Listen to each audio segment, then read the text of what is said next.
Getting it out of the ground is very difficult these days in a lot of different markets. It just takes a lot of time. So it's going to take you, and depending on the financing you use. So a lot of people are using the Freddie Mac, Fannie Mae development loans, which are great. They're 40-year, non-recourse, very good interest rates.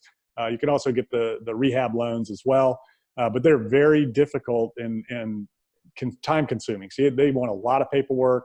You got to spend a lot of money up front. I mean, you got to have complete plan specs, engineering approvals, things like that before they'll do that deal. So you have to spend $200,000 to $300,000 on a 200 to 300 unit of multifamily deal to get that approved, through the agency loans, and so that's really the main thing when you're looking at doing a development from the ground up. Is you just need to make sure that you've got patient capital and that you understand it's going to be 2 to 3 years. And right now, construction costs have really gone up in the last 2 to 3 years, probably 20% in the last 2 to 3 years. So that's something that you got to think about and make sure that you're getting your land at the right price.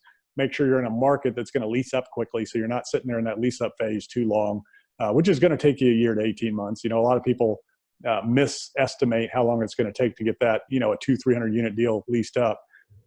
So as long as you factor in from the time you get started, get that thing closed and start building, you got about a 5-year time frame, to get it out of the ground, get it leased up, and get it sold. So you just got to have patient capital. What I really like to do right now, what I'm really looking for, and I tell you, your market is a good one, is to find older buildings around an urban center and then renovate those either into a mixed use, type building where you have some commercial retail on the ground floor, you have some apartments, lofts, whatever above, condos, or you could take an old building and do a flex space out of it, like a warehouse, big warehouse, 20, 50, 100,000 square foot, and carve that up with different tenants. I'm working on one right now that's a big open space warehouse.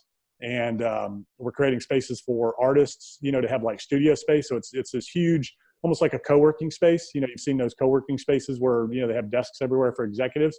So this is a co-working space for artists and merchants and, vendors that just need a place to either, make their product or store their product or do whatever. So it's really cool. It's an open environment, almost like a, like a mall kind of environment. It's really cool.